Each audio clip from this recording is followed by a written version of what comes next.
Welcome to Type Tune Tint. I'm Tom Kranz. Introducing Matt Campbell, who's not only ready for his close-up, but has had his close-up in countless shows, videos, film, and TV productions since age 6. How did this young man from Northern California blossom from a stuttering boy to a busy full-time actor whose first novel will soon be a movie? Let's find out.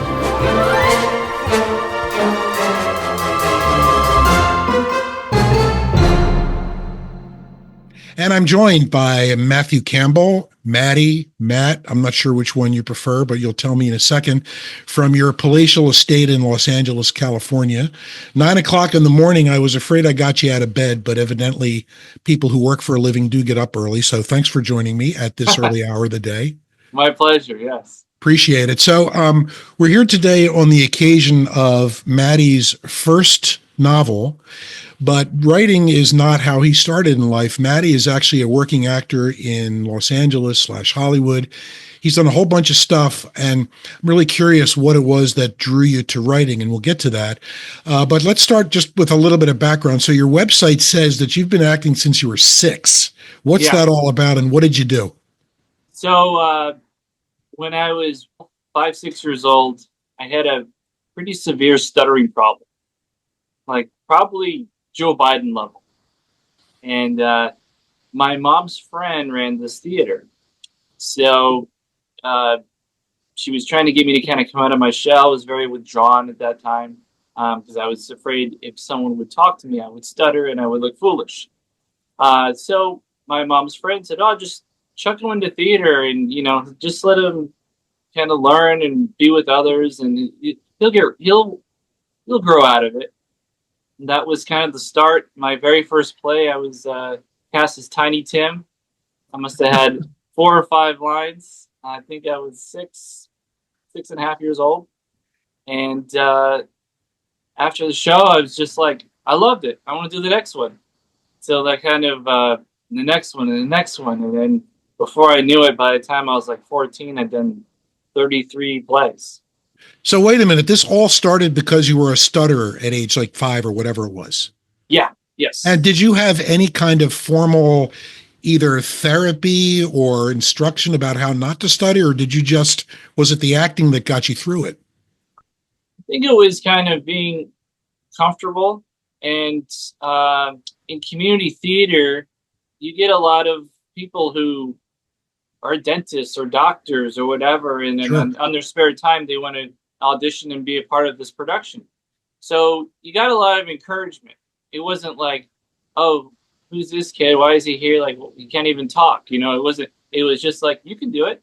So you actually, other actors supported you in this, and they didn't give you a bunch of shit, basically. Exactly. Yeah. Wow, that's really great. It was very supportive. And made me feel confident. And then as we went along, the confidence increases, and I was like, okay, I know what I'm doing. And I think by the 3rd play, there was basically no stutter. By that time, how old were you, would you say? About 9.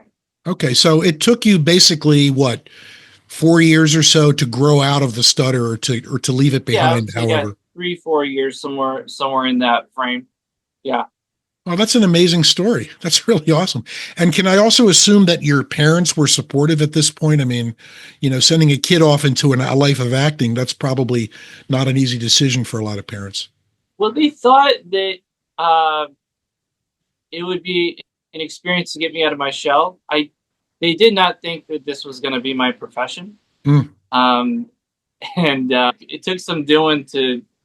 My mother is a nurse, and she's very practical. So this was not how she saw things. But I think as time went along, and, I would perform plays at church and be a part of things. And as they saw it kind of happening, I think the big eye-opener was I was one of the first males to play Peter Pan in the company.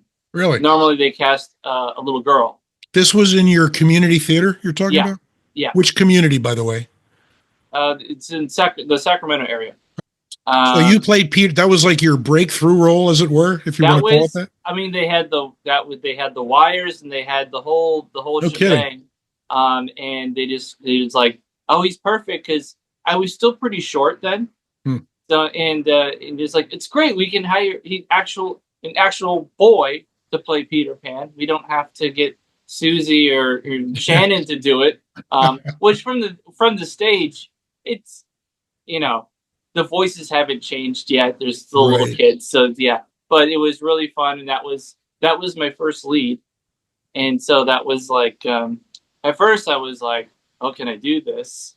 And then after about the third performance, it was pretty seamless after that, and that was kind of that really built my confidence. And there was no stutter then; it was gone. Did you sing for that production? No, it was not a musical. Okay, so you're not a singer, also, correct? I do. I did. I've done You- musicals. Okay. I did 2017, 2018. I did tour with Disney. High School Musical on stage. Oh, right. I saw that on your website. How could I forget? Okay. Yeah, yeah. So I do.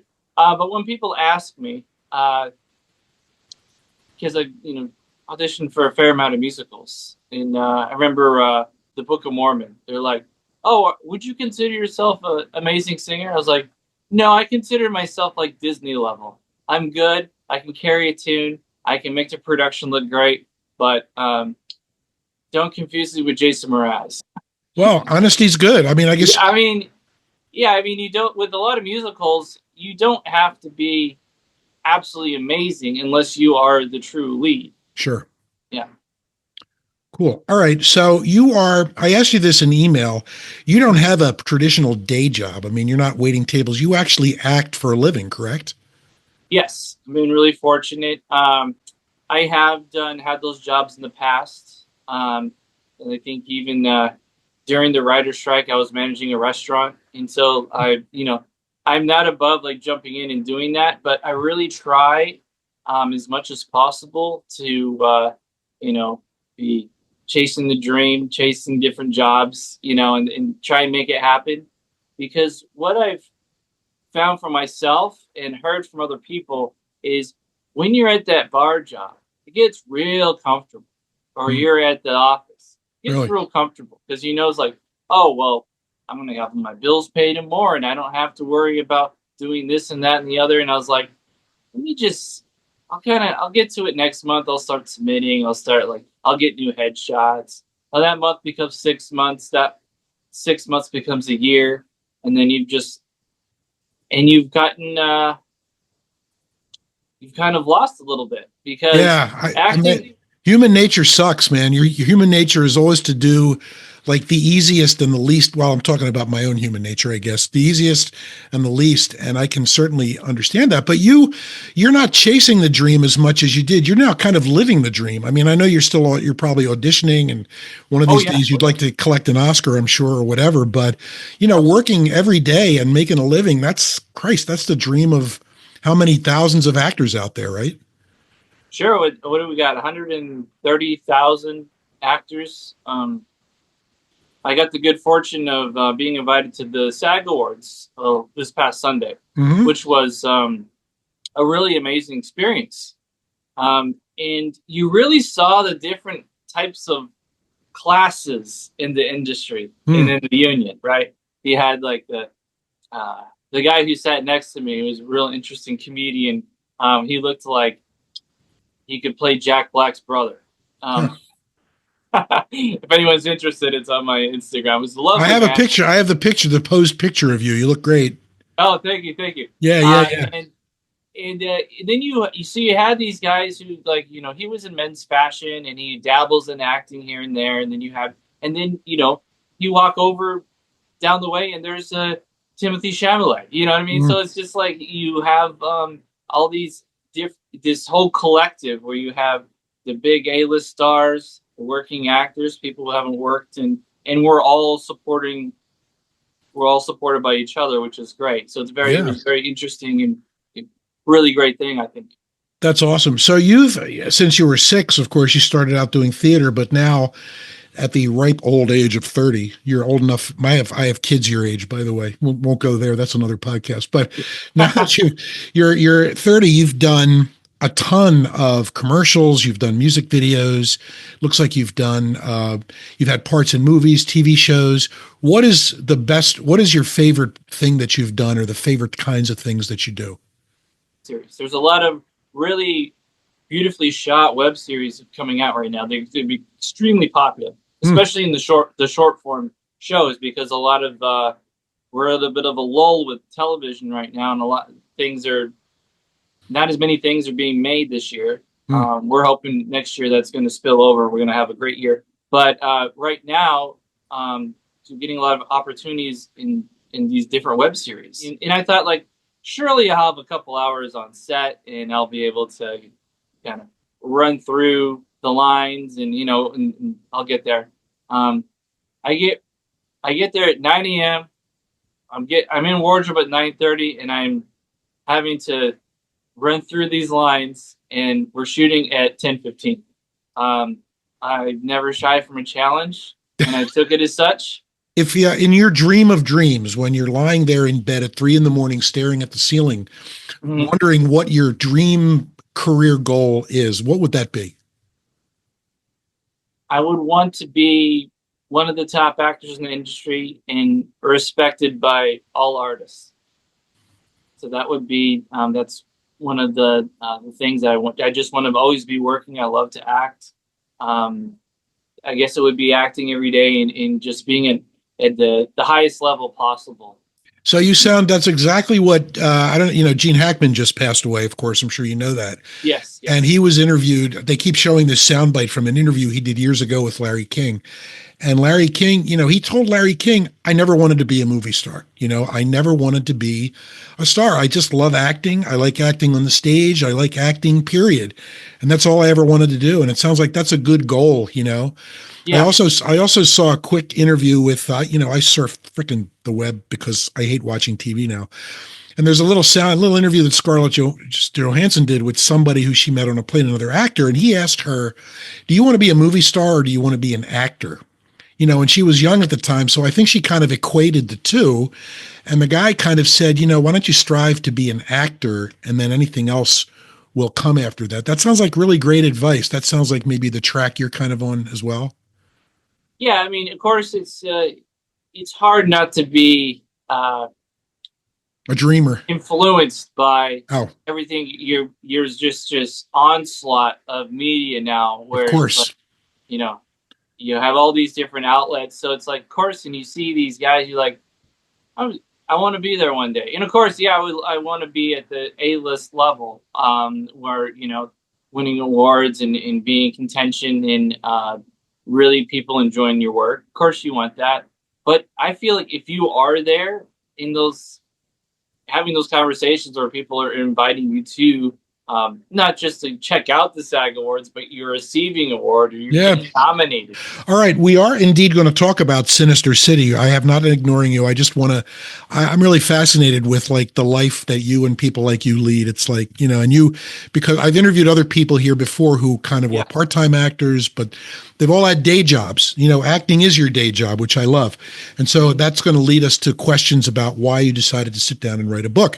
We're going to talk about Matt's book, Sinister City, when we come back from this shameless self-promotion of my latest book. Don't go away.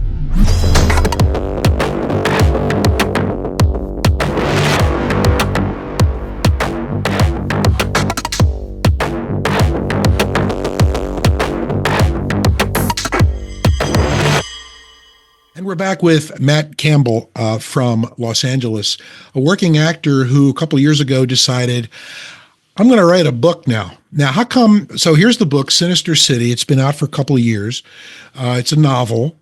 It's kind of a cross between, it kind of is a little reminiscent of The Hangover. There's a big chunk in the middle that's about young guys in their late teens and early 20s going to Vegas and getting drunk and getting in trouble. And there's also a plot about a mob hit and the father of one of them going into witness protection. They kind of all come together at the end. What was your inspiration for writing this? Why this particular idea? We had a Vegas trip. Me and a couple of my buddies. They had been okay with me using their names and all this, of course. John and Carlos, and So names in the book, they're the real guys' names? Oh, yeah. damn. Okay. And the Alex was a male, but I changed the gender for this. It's more Yeah, interesting. she's like the one and only female protagonist in the book, by the way. Yeah. All right, keep going. I'm sorry to interrupt you. No. And I we went on this crazy trip, and people will find this hard to believe when you read the book and see the movie that's we got in development now. They're going to be shocked to realize some of the wildest scenes really did happen. Obviously, we kind of Hollywooded it up a little bit, and Yeah. this little exaggeration. But and we were coming back, and Carlos looks at me, and he says, "That was crazy." I was like, yeah, it was kind of like a movie, wasn't it?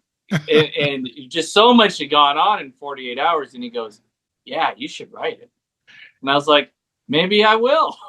And so you did. And were you guys about the same age as the characters in the book, late teens, early 20s? Yeah. We probably,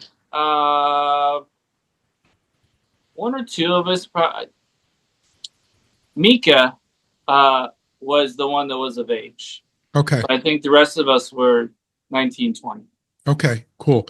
And so the characters of Ron Campbell, who is the one who, so at the beginning of the book, I'll keep it really short here. The beginning of the book, a guy named Ron Campbell, he witnesses basically a mob murder.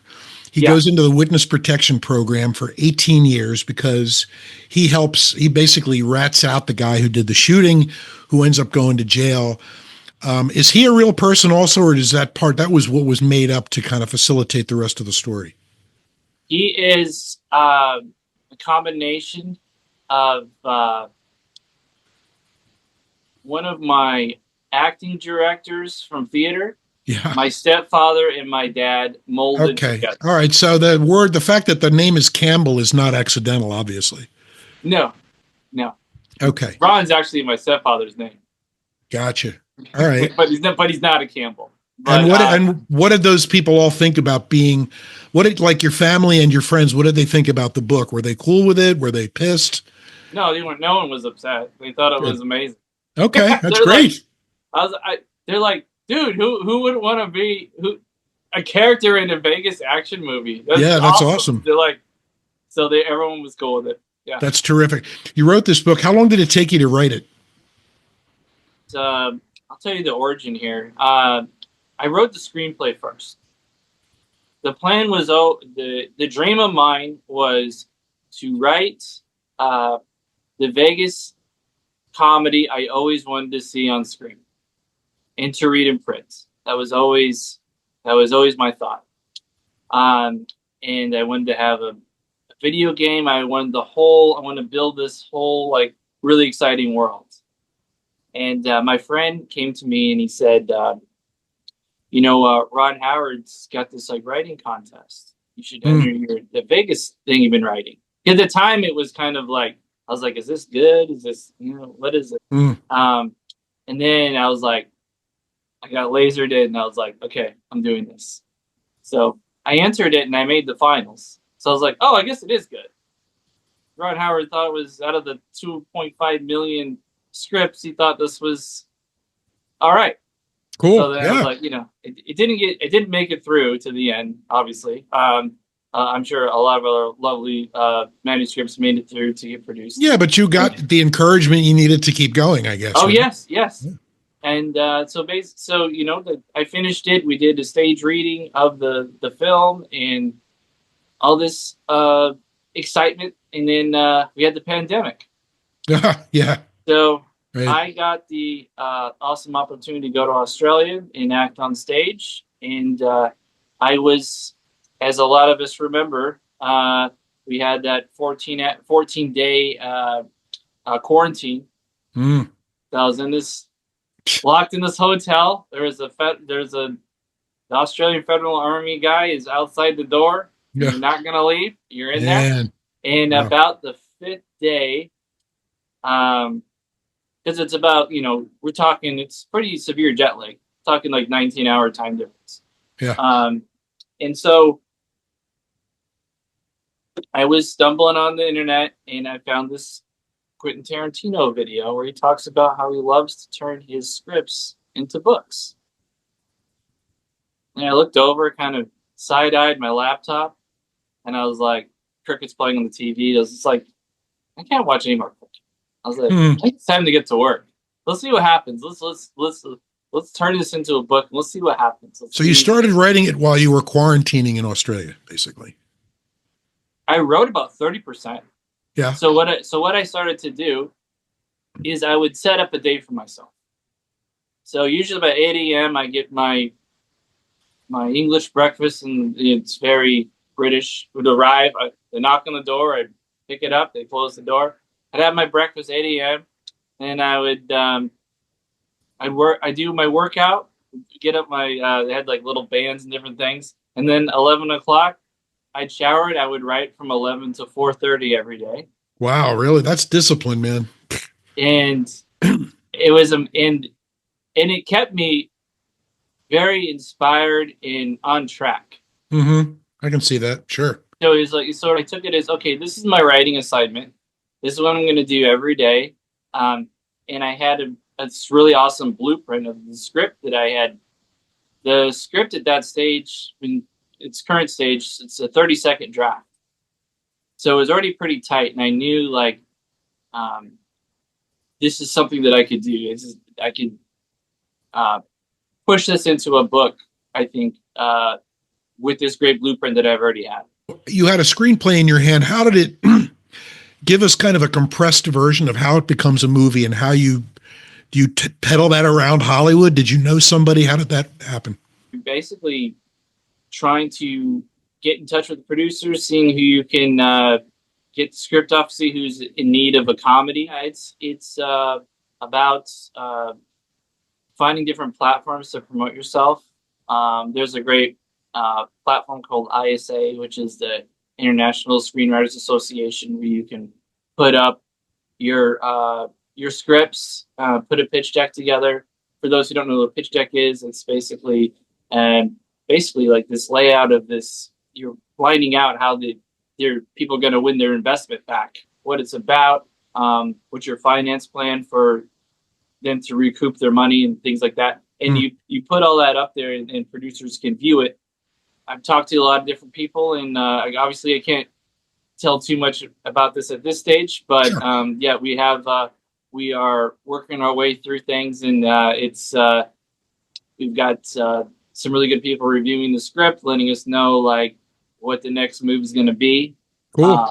So yeah, it's very exciting stuff. So what are you doing now? Are you basically day to day going to auditions and doing gigs? So I did. I had another. Believe it or not, I had another last minute thing. Was it 2 days ago? So that was fun. We shot that. Another fun acting challenge, and then yeah, it's audition for a horror film. We sent over to casting last night, so I'm continually, auditioning, looking for the next thing. But I've been very grateful. I've had a lot of opportunities with how kind of slow and kind of unsure things are right now. Anybody who looks up your YouTube channel will see lots of stuff. A couple of highlights I wanted to point out. Yeah. You did a number of episodes of a little sketch comedy program called Bits and Pieces. Yes. You with a partner, they're kind of little mini comedies. And you got to tell me also about Nightwing character. Yeah, so Nightwing is Robin after he leaves Batman. Oh, right. Okay. So I've been told many times I look exactly like Dick Grayson. So I decided, Really? Yeah. Dick Grayson in the movies or Dick Grayson in the comic books? In the comics. Really? Yeah. Okay. Continue. So I got a custom like Nightwing suit. Yeah, I saw it, and a cool mask. Yeah, and yeah, we did. I wrote that little fan film, and we did like some fun stuff with it. So you just did that for grins, basically stuck it on YouTube and said, "Let's see what happens." Well, they are looking for a Nightwing, so I was kind of throwing my hat in the ring. Okay. Because it's with all the DC universe, they're going to be making Dick Grayson. All right. So what do you have coming up? Yeah, so I'm going to be at the Open Book in Northridge on April 5th. Northridge, California, folks, right? Northridge, California. Yeah. So if you're around in the valley, come by, see me. We're going to have some giveaways, and it's going to be a lot of fun. What time? 1 to 3. All right, folks, go see Matty Campbell. Get your very own signed copy of Sinister City. And that sounds great. I wish it could be there, but 3,000 miles away, I got to choose my battles. Yeah, fair enough. Well, I'm nothing but impressed by the work and by your inspiration, your creativity. You have a website, MattyCampbellOfficial.com. You also are on every social media platform, I'm guessing, correct? Or what's your handle? Is it the same handle? All the same. Matty Campbell Official or just Matty Campbell? Matty Campbell Official on TikTok, Instagram, Facebook. I think is Starman23. Okay, it's different, but if you put my name in, I'll pop up. Yeah, careful out there because there's more than one Matt Campbell in the cyber universe. There is quite a few. Yeah. All right. Well, Matt, I really appreciate your time. I'm very, as I said, I'm impressed by all you've done. Sinister City, I hope it continues to do well. Sinister City, ladies and gentlemen, watch for the film, hopefully coming to a streaming service or theater near you very soon. Matt Campbell, appreciate your time very much and good luck to you. Thank you so much.